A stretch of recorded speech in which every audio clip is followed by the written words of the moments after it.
So first of all, let me greet you happy 19th founding anniversary. I was in Batak last Wednesday and I was talking to the mayor that Ayugayam, the Magic 7, nag-city, Binawi, nag-city, Binawi, and the mayor of Batak was laughing. So happy founding anniversary. 19 years we have survived, and thanks be to God. So my dear brothers and sisters, thank you for the opportunity of celebrating Mass with you, as also my thanksgiving for all your support during my Episcopal ordination.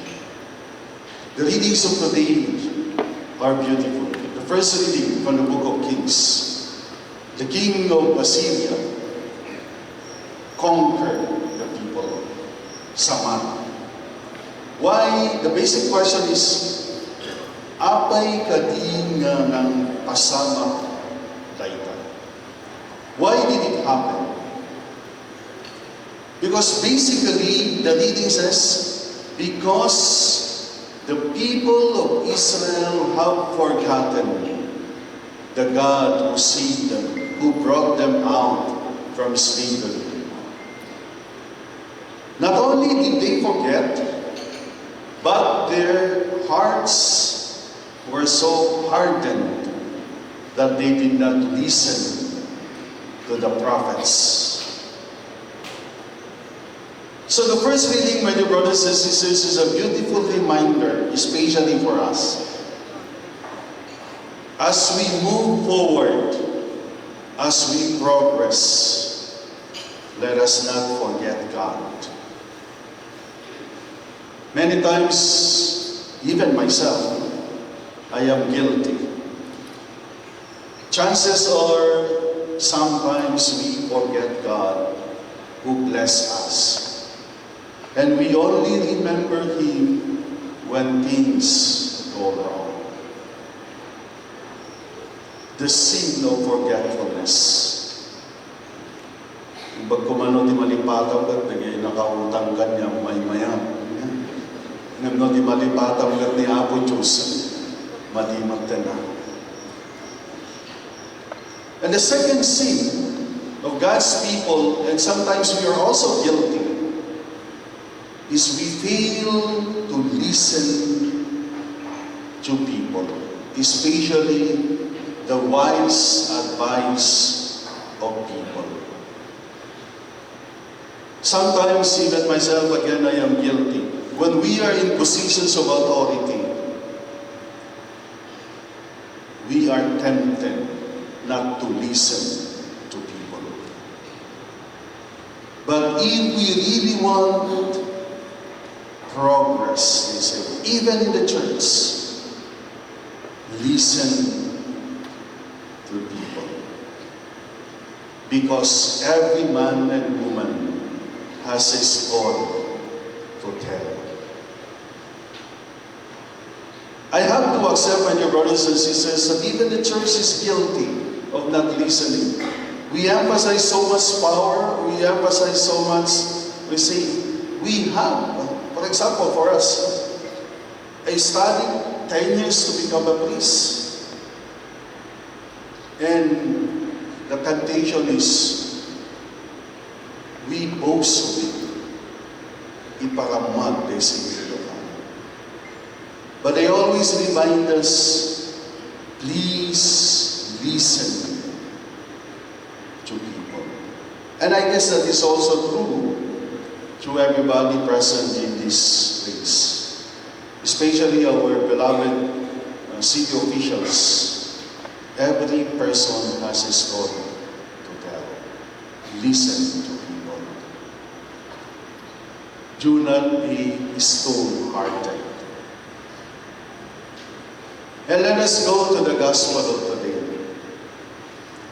Let us not be legalistic about it. When Jesus said, do not be judged and you will not be judged, Jesus is not telling that judiciary is useless. No, please don't. Don't think about it. We need a justice system. What Jesus is telling when He said, do not be judged and you will not be judged, Jesus is telling, first ask yourself, am I capable correcting my brother or my sister. Jesus told in the gospel, before you say to your brother, take out the splinter from your eye, first take out the wooden beam, dakdakkel.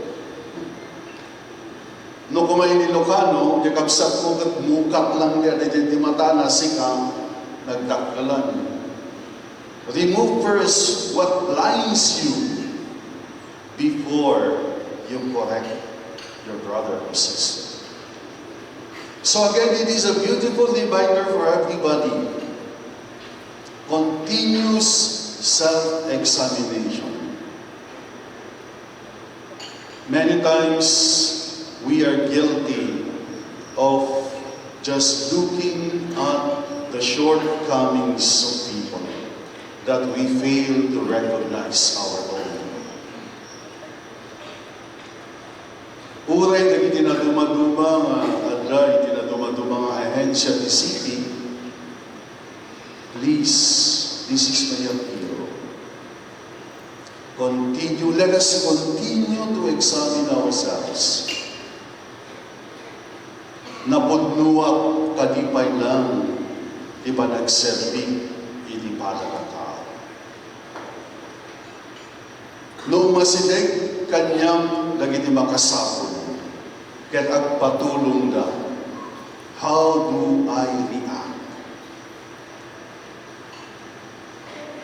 One time, badas ko if I may share,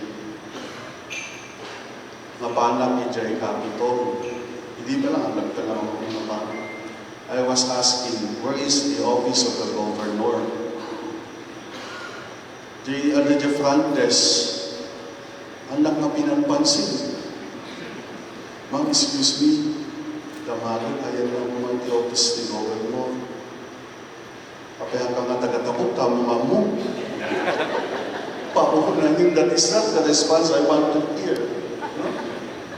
But anyway, to cut it short, I told the person, anyway, thank you, ma'am, I will find my way. On my way back, coming out from the Capitol, naglimang-magtan niya sa Japantes, siguro naman na nga ni Padi niya, so naglimang. Good that our men and women in uniform are here. Again, I went to Tabuk City Police Station. Ang ko'y pagbagan ng sindo niya na Japantes. Anak agsingsingir ako ha.